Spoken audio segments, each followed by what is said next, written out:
오늘 본문을 보면은 이 바울이 굉장히 감격하고 있는 이런 모습이 보여집니다. 문장을 이렇게 계속 써내려 가는 것이 아니라 이렇게 써내려 가다가 한 번씩 감탄하는, 그런데 이렇게 감사하다, 이런 은혜를 내가 받았다, 이런 얘기를 얘기하다가 한 번씩 계속하는 이런 식으로 진행이 되고 있습니다. 이 내용들을 정리를 해보면은 결국은 자신이 박해자였는데 이런 괴수 같은 사람, 죄인 중에서도 괴수 같은 자신을 하나님이 크신 은혜로 나를 구해주셨다. 그런데 거기서 끝난 것이 아니라 한때 원수였던 나 같은 사람을 예수 그리스도를 전하는 사람으로, 복음을 전하는 그 선봉에다가 나를 세워주셨다. 이렇게 감탄하고 있는 거죠. 그래서 16절을 보면은 박해자였고 비방자였고 폭력자였고 괴수였던 자신이 구원을 받은 것은 단지 나를 구원하시는 것에서 멈추는 것이 아니라 본이 되기 위해서, 이그젬플이 하기 위해서라고 말을 하고 있습니다. 그러니까 자신이 구원이 단지 자신이 이제 영원한 생명을 얻고 천국에 가게 되고 또 이 땅에서 평안을 누리고 복을 누리고 이런 것이 아니라, 거기서 끝나는 것이 아니라 사람들에게, 구원받는 사람들에게 나를 통해서 본을 보여주시겠다, 이그젬플을 보여주시겠다는 목적이 있다고 밝히는 거죠. 바울이 자신이 과거에 얼마나 하나님께 악한 존재였는지 그 괴수라고 말을 하고 있죠. 이렇게 과격한 표현을 한 이유가 있죠.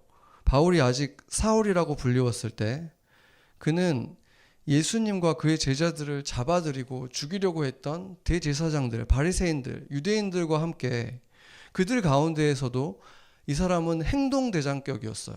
제일 앞장서서 직접 잡아들이고 돌로 치는 것을 명령하고 이런 일을 했던 사람이었기 때문에 이 사도행전 7장 보면은 예수님을 정말 쏙 닮았던 제자가 등장하잖아요. 그 이름이 누굽니까? 스데반. 그 영광 또 왕관이란 이름을 가진 이 스데반이 예수님을 정말 쏙 닮은 모습이었는데 이 사람을 돌로 쳐서 죽게 한 일의 장본인도 사울이었습니다. 그는 한마디로 예수님을 믿는 그리스도의 제자들에게 있어서는 아주 독사와 같은 원수였던 것입니다. 그런데 이런 원수를 용서하시고 가장 가까이에서 주님의 일을 하도록 하신 것입니다. 반전 드라마도 이런 반전이 있을 수가 없죠. 무엇을 보여주는 것입니까? 하나님은 하실 수 있다. 하나님께 이렇게 정면으로, 그냥 무관심한 정도가 아니라 정면으로 하나님께 대항했던 이런 최악의 인생도 바꾸실 수 있다. 그렇다면 누구라도 아무리 망가진 존재라고 해도 하나님께서 바꾸실 수 없는 사람이 없고 하나님께서 사용하지 않으실 수 없는 사람이 없다. 하나님은 아무리 망가진 것도 새 것이 되게 하실 수 있다. 아멘. 이번 주에 제가 머리를 좀 잘랐잖아요. 그래서 머리를 자르러 갔는데 거기에서 한 40대 후반이 되는 분, 나이를 저한테 말을 해줬는데 이분하고 이렇게 대화를 좀 잠깐 하게 됐어요.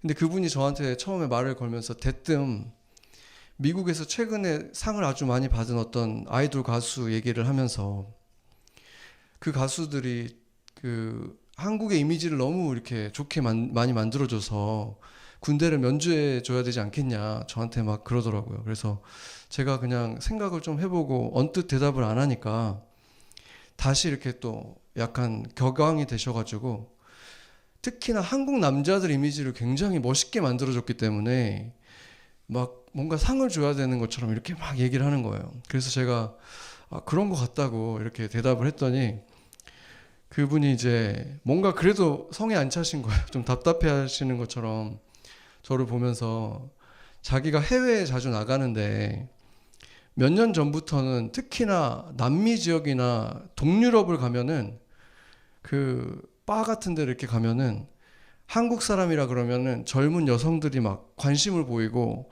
같이 놀자 그러고 한국말을 막 한번 해보라 그러고 막 이런대요. 그래서 한국말 해주면 막 좋아하고 인기가 막 높아졌다면서 자기가 직접 경험한 거라고 이렇게 막 자랑을 하시는 거예요. 그러면서 자기가 조금만 젊었을 때 그 가수가 나왔으면 좋았을 텐데 이렇게 아쉬워하더라고요. 근데 그분이 자기는 가정이 있고 아이도 있다고 했기 때문에 사실 좀 민망했어요. 그 얘기를 듣는 것이.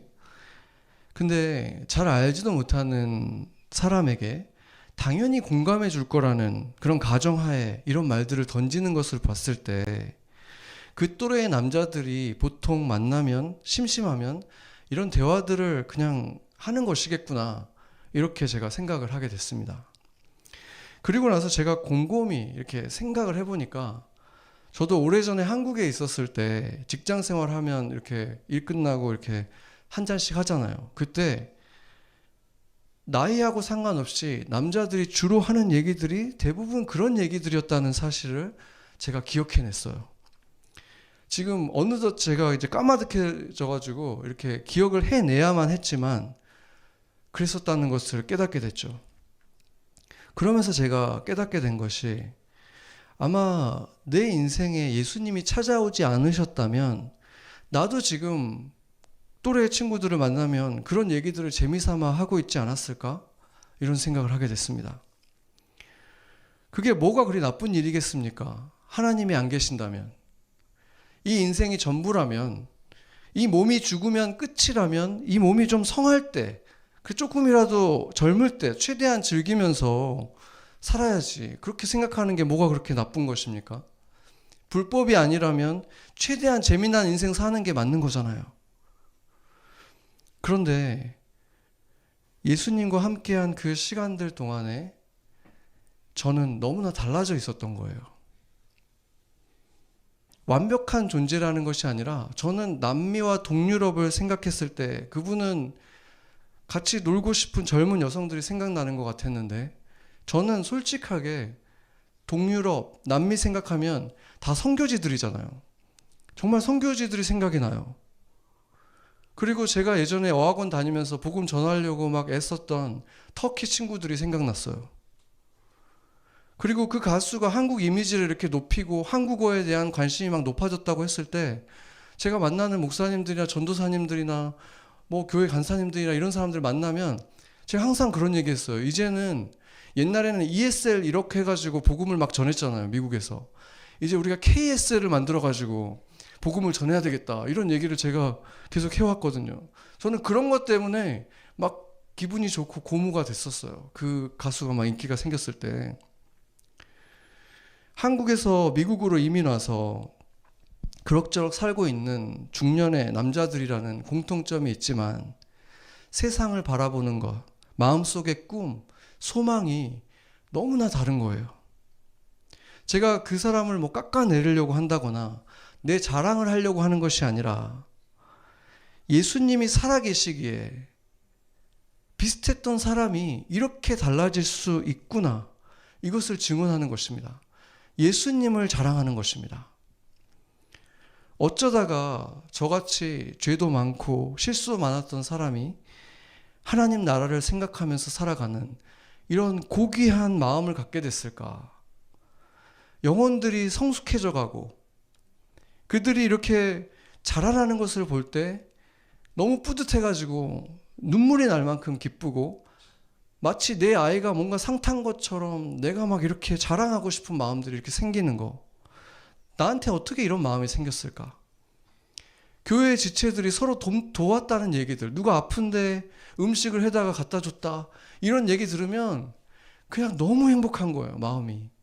서로 도왔다 이런 얘기 들으면 그냥 어떤 스트레스 받던 일들이 그냥 사라질 정도로 그냥 생각하면 미소가 지어지고 너무 기쁜데, 나는 어떻게 하다가 이런 사람이 됐을까? 어떻게 이렇게 변해가고 있을까?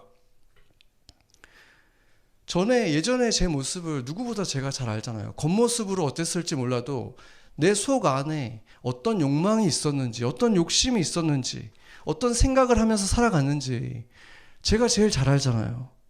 그렇기 때문에 그런 나라는 사람이 이렇게 지금 달라졌다는 것을 제일 잘하는 사람도 저잖아요. 저는 저를 보면은 하나님이 살아있다는 사실을 확신하는 거예요. 제 삶 속에 일어난 일, 내 생각이 바뀐 것, 내가 원하는 소망이 달라진 것, 이걸 내가 보니까 나라는 존재 자체가 저한테는 하나님이 살아계시다는 가장 분명한 증거인 것입니다. 죄인 중에 괴수라는 말을 들었던 바울을 구해주신 예수님이 만만치 않은 괴수였던 저도 구원해 주신 것입니다. 여러분들도 그런 구원 받으셨습니까? 받으셨습니까? 아멘. 그리고 저에게도 이것은 나 같은 사람을 구원했다면 예수님이 구원하지 못할 사람이 없다, 이런 증거라고 믿습니다. 십자가보다 무거운 죄는 존재하지 않습니다. 십자가보다 무거운 죄는 단 한 가지예요. 창조물인 인간이 창조주를 없인 여기는 것, 인간이 하나님을 거부하는 것, 그거 말고는 십자가로 구원하지 못할 죄가 없습니다. 아멘. 그런데 만약에 제가 아까 그분처럼 그런 농담을 즐기는 사람이었다고 한번 생각을 해보세요. 제가 여러분들 만나면 이런 농담들을 막 여러분한테 한다면, 그런 환타지를 꿈꾸면서 살아간다면 여러분은 저를 목자라고 받아줄 수가 있겠습니까? 쉽지 않을 거예요. 저를 뭐 완벽한 사람이라고 기대하진 않겠지만 최소한 하나님이 부어주시는 영혼에 대한 사랑이 있고, 또 내 안에 고결함, 하나님의 나라를 생각하면서 그거를 최우선시하면서 살아가는 고결함이 있다고 믿기 때문에 마음의 문을 열고 말씀을, 하나님이 이분을 통해서 나에게 말씀을 주신다, 이렇게 마음을 열고 들을 수 있는 것이죠. 그렇기 때문에 하나님이 지금 자신을 제자들에게 본으로 보여주시기 위해서 자신을 이렇게 세우셨다, 이 말은 바울에게 있어서는 큰 영광이지만 동시에 큰 부담일 수밖에 없는 것이죠. 그리고 이런 말씀을 전해야 하는 목회자에게도 엄청난 부담이 되는 것입니다. 가장 하고 싶지 않은 설교가 이런 설교겠죠. 그렇지 않겠습니까? 나를 좀 본받으세요, 이런 말을 하기가 쉽지 않잖아요. 그렇기 때문에 나는 그냥 하나님의 마우스피스입니다, 전달자에 불과합니다. 이렇게 말할 수 있다면 얼마나 편하겠습니까? 그래서 본받아야 된다는 설교가 가장 잘 되지 않는, 목회자들이 하지 않는 설교인 것입니다. 지금 이 시대에. 지금 이 표현, 제가 말했던 영어로 하면은 I'm only a mouthpiece, 이 표현이 지금 요즘 미국의 젊은 목사님들이 아주 자주 표현하는 이 말씀이에요. 거의 매 설교마다 하기도 해요. 그러니까 자신은 그냥 커뮤니케이터에 불과하니까, 하나님의 말씀을 잘 그냥 전달해주는 그런 은사를 가진, 그런 기프트를 가진 전달자일 뿐 그 이상은 아니다, 더 이상은 나한테 기대하지 마라, 지금 이 말을 하는 거예요. 그렇게 말하면 자유를 얻을 수가 있잖아요. 저는 여러분하고 똑같습니다. 성경도 많이 다 제사장 됐다고 하지 않았습니까? 그리스도인들이 다 제사장이니까 저한테서 높은 잣대를 들이대지 마세요. 내가 어떻게 살든 나는 자유가 있습니다, 이렇게 말하고 싶은 거죠. 이제 그런 교회들이 최근에 가장 미국에서 성장하는 교회들인데 초교파라고도 하고 일명 프로그레시브 처치라고 해요. 그 교회들의 특징은 굉장히 수평적인 교회들을 지향하고 세상 문화에 잘 섞여야 된다는 것을 강조하기 때문에 어떤 목사님들은 이 강단에 나올 때 찢어진 청바지와 가죽 자켓을 입고 이렇게 나오세요. 그렇게 권위적이지 않고 이 수평적인 분위기 때문에 대중들이 굉장히 환호를 하고 있고 젊은이들은 그 쿨한 분위기에 매력을 느끼면서 몰려들었어요. 그들이 가지고 있는 그 홀은 세상의 어떤 콘서트 홀보다도 뒤지지 않는 세련된 공간에 아주 힙한 그런 막 스타일의 복장의 목사님과 찬양팀들이 나와서 교회와 세상의 경계를 무너뜨리는 것 같은 그런 모습을 보이고 엄청난 인기를 주면서 이제 점점 이렇게 젊은이들에게 인기를 잃어가던 기독교에게 어떤 새로운 대안이 되는 것 같았습니다. 그리고 그 정점에 있었던 교회 중에 하나가 그 원래 오스트레일리아 베이스지만 호주 베이스지만 이 뉴욕에 그 지교회를 세웠던 뉴욕 힐송 교회였습니다. 뉴욕 힐송 교회가 뉴욕에 세워진 지는 이제 꽤 됐는데 이제 거기서 시작해가지고 북동부 지역에 계속해서 엄청나게 퍼져나가고 있었어요. 그런데 안타깝게도 그것은 교회가 세상으로 뻗어나간 것이 아니라 세상이 교회를 삼키고 있었다는 것이 드러나고 말았습니다. 그분은 가정이 있었는데 힐송처치 담임 목사님은 자신이 싱글이면서 스포츠 에이전트라고 속이고 그 브루클린의 한 공원에서 만난 그 외국인 여성과 불륜을 저질러 왔습니다. 물론 그 사실이 드러난 직후에 바로 그분은 이제 퇴출됐고 그동안 가려져 있던 많은 그 사람이 가지고 있던 문제들이 다 드러났는데 저는 그 상황을 보면서 그 교회의 이중성을 보게 됐습니다. 그분이 목회를 하는 목사가 아니라 정말 그냥 커뮤니케이터에 불과했다면 그렇게 쫓아내기까지 할 필요는 없는 거잖아요.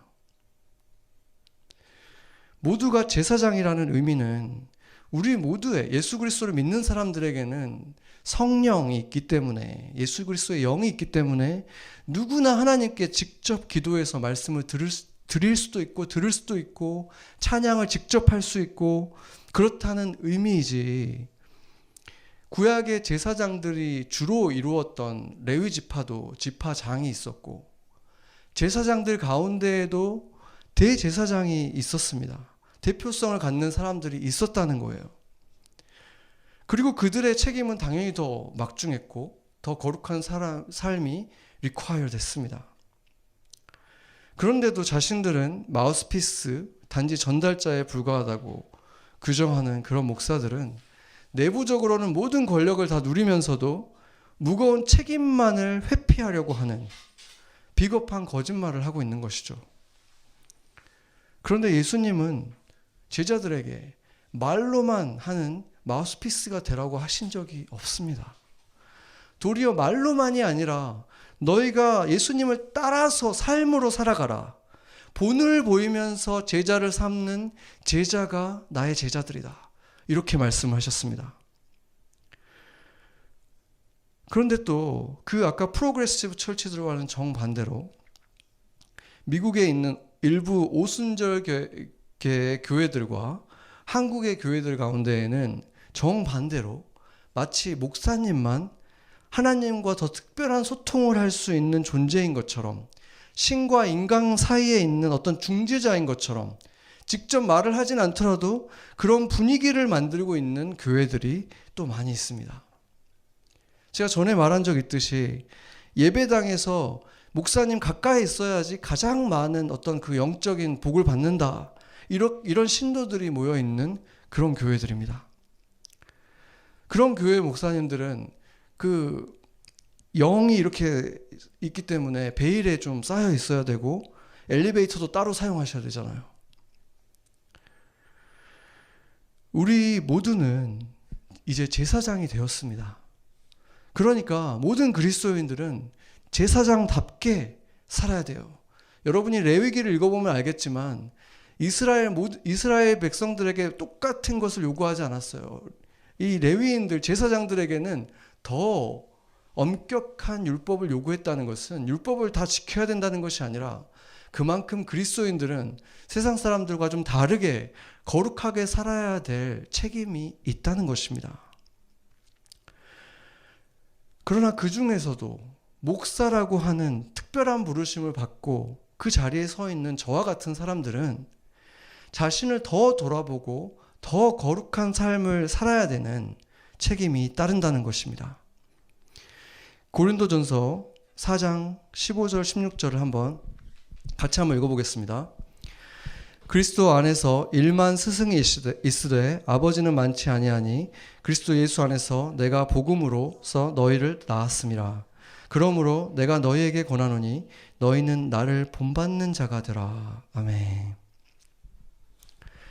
교회가 일정 규모 이상이 돼버리면 아무리 원해도 담임 목사라는 사람이 성도 이름도 잘 모르고 얼굴도 잘 모르고 식사는커녕 그렇게 관계 자체가 있기가 어려워지죠. 자신을 단지 마우스피스라고 주장하는 프로그레시브 교회의 목사들, 또 반대로 혼자만 제사장인 것처럼 만들어져 있는 목사만 혼자 제사장이라는 그런 분위기가 있는 교회들, 이런 모습들이 우연히 생겨난 것이 아니라는 것입니다. 교회가 몸집이 너무 커져 버렸을 때, 목사와 성도의 사이가 점점 멀어졌을 때 결국은 교회는 그 두 개 중에 하나의 모습으로, 그 두 개의 극단 중에 하나로 갈 수밖에 없는 것입니다. 목사가 목양을 안 해야 되는 이유를 찾아야 되기 때문인 것입니다. 제가 목사가 되고 나서 그 행복한 순간들이 굉장히 많이 있었어요. 근데 그 중에 이제 최근에 느꼈던 것 중에 하나가, 우리가 바베큐 할 때, 최근 얼마 전에 토요일 날 바베큐 할 때 날씨도 그날 너무 좋았죠. 춥지도 덥지도 않고 완벽했고 그늘도 좀 젖어 있고, 그리고 고기도 너무 맛있었어요. 그래서 진짜 이 사람들을 바라보는데 천국 같은 걸 제가 느꼈어요. 그리고 그날 오셨던 분들 알겠지만 그날 제가 한 거는 거의 고기 굽는 거밖에 안 했거든요. 정말 몇 시간 구웠는지 모르겠어요. 아침부터 계속 고기를 구웠는데 정말 너무 재밌더라고요. 고기 굽는 게. 열심히 구워가지고 이렇게 드리면은 이렇게 3, 4, 5 앉아가지고 막 고기를 맛있게 먹고 막 떠들고 하는 그 모습을 보는데 그게 너무 천국 같은 거예요. 제가 이 설교하는 게 어떻게 보면은 영혼의 양식을 제가 일주일 동안 이렇게 열심히 준비해가지고 여러분 이렇게 먹이는 거잖아요. 근데 그 과정에 비하면은 고기 굽는 거는 너무 심플한데 효과가 바로 있는 거예요. 이렇게 먹여주면 바로 막 이렇게 행복해하는 천국이 막 일어나는 걸 보니까 너무 행복한 거예요. 그래서 그 형제들이 와가지고 제가 구울까요 막 하는데, 아니 제가 한다고. 내 이렇게 행복한 즐거움을 내가 뺏길 수가 없는 거죠. 제가 아버지의 마음을 주님께서 좀 나눠주셨던 것 같아요. 엄마들이 그러잖아요. 자식들 먹는 것만 봐도, 니들 먹는 것만 봐도 난 배부르다 이러잖아요. 그러니까 그런 느낌을 제가 좀 느꼈어요. 오늘 같은 날 지금 롱 위켄드라고 또 이렇게 여행을 가고 하신 분들이 좀 있잖아요. 열심히 교회 섬기다가 또 일하다가 여행 가는 분들이 있는데, 그러면서 저한테 온라인으로 예배 드릴게요 이렇게 연락이 왔어요. 근데 저는 진짜 그분들이 그렇게 열심히 예배 나오고 준비하고 하다가 여행도 가고 뭐 1년에 한두 번 그렇게 온라인으로 예배 드릴 수 있다면 좋은 것 같아요. 온라인 예배가 있는 장점이죠. 그러면서 또 한편으로는 우리 성도들 가운데 지금 뭐 1년 넘게 예배 못 나오고 있는 분들도 있기 때문에 이렇게 온라인에 너무 적응이 돼가지고 이제 주일 예배에 나오려면 아침부터 막 챙기고 막 옷 입고 막 해야 되잖아요. 이런 것들이 점점 이렇게 좀 소홀해지진 않을까. 버추얼리 우리가 이런 많은 것들을 하다 보니까 우리가 모여야지 하나님이 그 안에 또 주시는 은혜가 있는데 그런 것들에 대해서 우리가 잃어버리지 않을까. 이런 염려하는 마음도 또 동시에 있는 거예요. 이 두 가지 마음, 정반대되는 마음 같지만 이 두 가지 마음 다 똑같은 거예요. 하나님 아버지의 마음인 것입니다. 그 마음을 저한테도 좀 나눠주시는 거예요. 저도 여러분에게 그 전달해주고 많은 것들을 가르쳐주는 그 유튜버 스승님들 많이 있잖아요. 아까 말했던 이 일만 스승이 있지만 그런 일만 스승이 아니라, 그 중에 하나가 아니라 영적 아버지가 되어가고 있는 것입니다. 바울은 자식이 없었죠. 그렇지만 많은 이들의 영적 아버지가 되었어요. 성령이 그 안에서 하신 일입니다. 하나님이 예수님에게 그렇게 했잖아요. 내가 오늘 너를 낳았다. 그렇게 하시던 때에 보면은 아이를 낳는 거는 아버지가 아니라 어머니가 하시는 일이잖아요. 그렇죠. 어머니의 사랑이죠. 그러니까 아버지의 사랑이라고 하면서도 그 안에는 어머니의 사랑도 담겨 있는 것인데, 그 사랑이 지금 바울에게 임하니까 바울이 이렇게 말하는 거예요. 내가 복음으로 너희를 낳았다. 그런 사랑이 나한테 있다. 이렇게 말하는 거예요. 하나님이 바울에게 그런 사랑을 나눠주니까 그 똑같은 아버지의 사랑이 바울에게도 임한 것입니다. 하나님을 본받은 것이죠. 그러면서 그는 제자들에게 이렇게 말합니다. 너희도 이런 나를 본받아라 말하는 것입니다. 그래서 우리도 마찬가지로 바울을, 예수 그리스도를 본받아야 합니다. 뭘 본받아야 하겠습니까? 우리가 성경을 보면, 신약 성경들을 보면 이 예수님의 행적들, 바울의 행적들, 제자들의 행적들이 나와 있는데 그런 일들이 있었다. 역사적인 기록이기도 하지만 너희가 그것을 본받아서 살으라고 보여준 이그젬플들인 거예요. 그렇게 구체적으로 이런 상황에서 이 사람들이 이렇게 했다는 것을 너희가 보고 너는 어떻게 하겠니? 그 이그젬플들을 보고 배우라는 본을 보여주신 것입니다.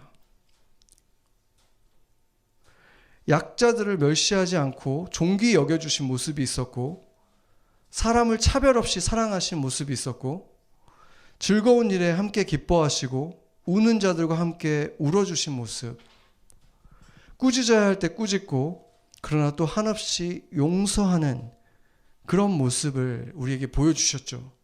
그런 모습을 본받아야 된다는 거예요. 그런데 우리가 이런 본받을 것들을 생각하면서 본받는 것 중에서 우리가 본을 받으면서 기억해야 되는 정말 중요한 것이 한 가지가 있어요. 바로 그 과정 속에서 우리 스스로가 본받을 만한 사람이 되어가야 된다는 것입니다. 아멘? 아멘 하기가 힘들죠. 너무 부담스러운 일이잖아요. 그렇죠? 제가 아이들을 키우면서도 보니까 제일 힘든 게 뭐냐면 아이들이 말 안 듣는 게 제일 힘든 게 아니에요. 아이들은 원래 말을 안 듣죠. 근데 그 말 안 듣는 아이들을 다루면서 내가 보인 행동들, 내가 한 말들, 내가 정말 실망스러운 나의 모습을 보는 거, 그때 찾아오는 그 실망감은 정말 너무나 커요. 감당하기가 힘들 정도예요. 내가 이거밖에 안 되는구나. 이런 생각이 들 때 정말 때로는 이불을 뒤집어 쓰고 싶을 정도로 부끄러워요. 애들하고 눈을 못 마주칠 정도로 실망스러운 내 모습을 보는 거예요. 그 고통이 정말 너무 크죠. 그런데 주님께서 우리가 보이기를 원하시는 그 본을 보인다는 것이 어떤 완벽한 존재가 되기를 원하시는 것이 아닙니다. 그런 실패를 통해서 겸손해져 가는 나의 모습, 아이에게도 실수한 게 있으면 용서를 구하고 또 그런 상황에서 기도하면서 다시 평안을 되찾는 그런 모습을 보이는 거, 그게 완벽한 사람은 아무도 없는데 완벽하지도 않으면서 완벽한 척 하는 것보다 오히려 더 좋은 본이 되는 모습이 될 수 있다고 믿습니다. 아이들이 자라면서 어떤 행운을 맞은 날도 있지만 또 실패도 경험할 거 아니에요. 그런 날들이 찾아왔을 때 그런 삶을 살아가야 될 이 아이들에게 있어서 자신에게 굉장히 실망하는 날이 찾아왔을 때, 그럴 때 아빠도 그런 적이 있는데 뭐 아빠도 그랬지만 다시 괜찮아졌잖아. 그렇게 그런 날도 있지. 그래도 괜찮아 하는 것들을 아이들이 배울 수 있기 때문인 것입니다. 여러분, 하나님이 우리에게 본이 되는 사람이 되라고 했다면 그것이 아무리 어려워 보여도 가능하다는 거예요. 당장은 굉장히 힘들어 보이죠. 그렇지만 그게 결국에는 가장 쉬운 길인 것입니다. 누군가에게 본이 되는 부담을 줄이면서 살면 쉬울 것 같지만 결국에는 그런 삶은 더 많은 유혹을 받게 되고 더 많은 순간 내가 공들여 쌓았던 그 성들이 무너지는 것들을 더 자주 경험하게 되는, 더 손해보는 인생이 되고 만다는 것입니다.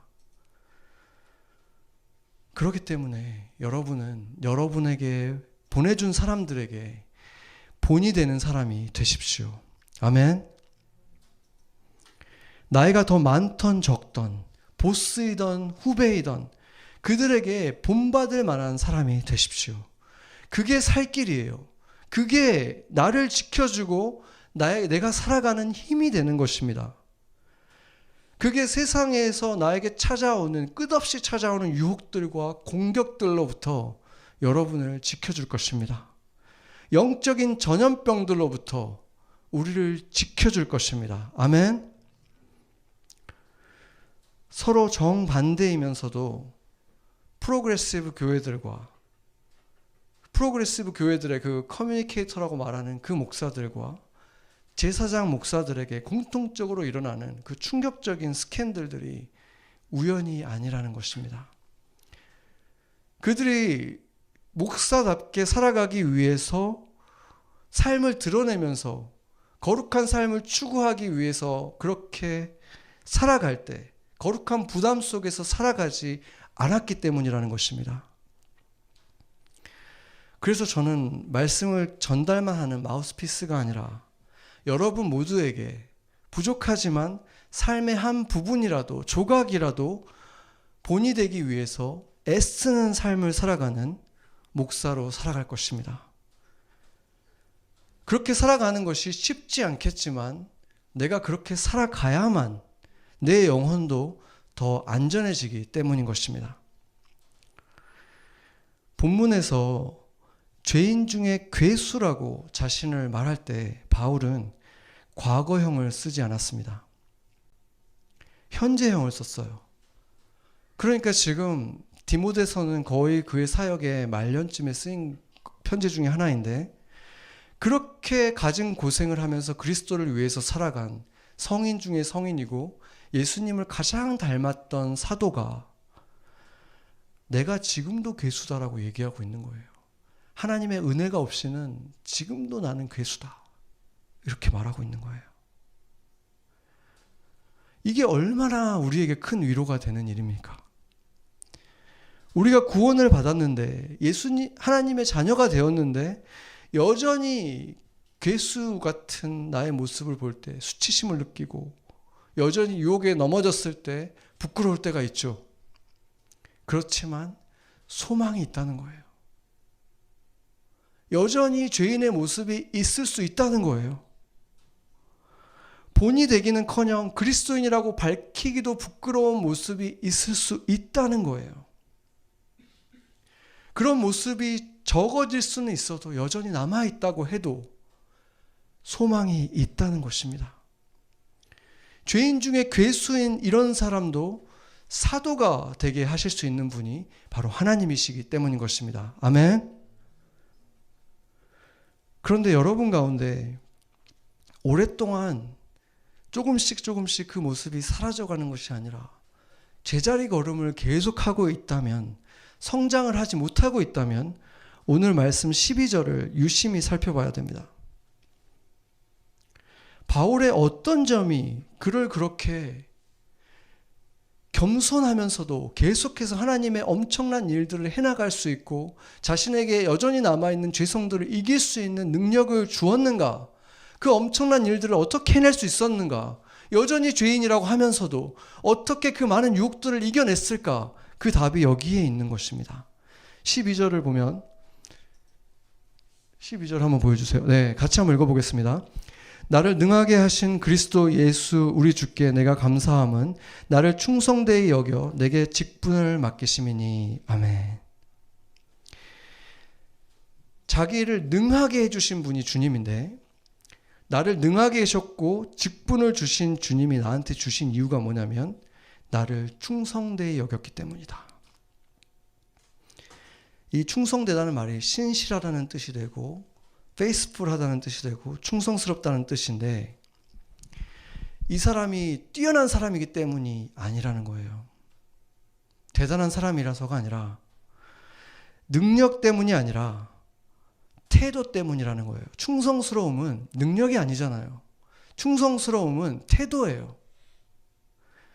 주님이 나에게 맡겨준 아주 작은 임무에 대한 나의 태도, 나에게 세워준 리더들에 대한 나의 태도, 나에게 맡겨준 작은 영혼들에 대한 나의 태도, 나에게 주신 이 인생에 대한 나의 태도, 직장에 대한 태도, 이 태도가 충성스러울 때 신실하게 그것들을 대할 때 주님께서는 이 충성스러운 사람에게 원수도 사도가 되게 할 만큼 능력을 부어주신다. 그러한 직분을 주신다. 그런 그 반전의 인생이 되게 해주신다. 약속하신 것입니다. 아멘.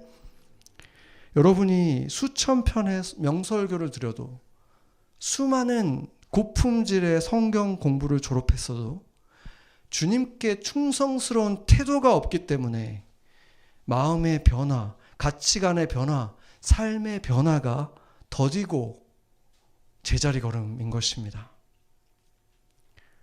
우리가 무엇보다 본받고 본이 되어야 하는 것은 그렇기 때문에 완벽함이 아닌 것입니다. 예수님께서 나에게 지금 맡겨주신 것들에 대한, 결국에는 예수님께 대한 충성된 태도인 것입니다. 바로 그것을 본받아야 되고 그것에 대한 본이 되어야 한다는 것입니다. 바로 그것이 나를 변화시키고 그것이 나를 바라보는 세상을 감동시키는 것입니다. 그리고 그것은 그리스도인이라면 누구나 할 수 있는 일인 것입니다. 지혜가 더 많아서 태도가 달라지는 것이 아니라, 능력이 더 많아서가 아니라, 내가 주님께 충성하겠다는 마음을 먹고 내 태도를 바꾸면, 충성스러운 사람이 되면 하나님이 약속하신 이 모든 일들이 내 삶에 일어날 수 있는 것입니다. 마지막으로 그리스도인들에게 있어서 성경 다음으로 많이 읽혔다고 하는 고전 그리스도를 본받아 토마스 아켐피스가 쓴 것인데, 이 한 절을 인용하고 마치겠습니다. 장차 저 최후의 심판의 날에 하나님께서는 우리에게 무엇을 읽었는지가 아니라 무엇을 행하였는지를 물으실 것이고, 얼마나 말을 잘하였는지가 아니라 얼마나 거룩하게 살았는지를 물으실 것입니다. 같이 기도하시겠습니다.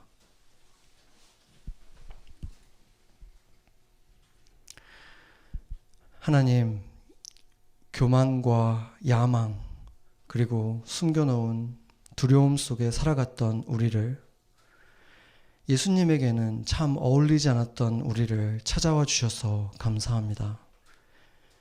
우리에게 당신의 삶의 모습들을 본으로 보여주셔서 감사합니다.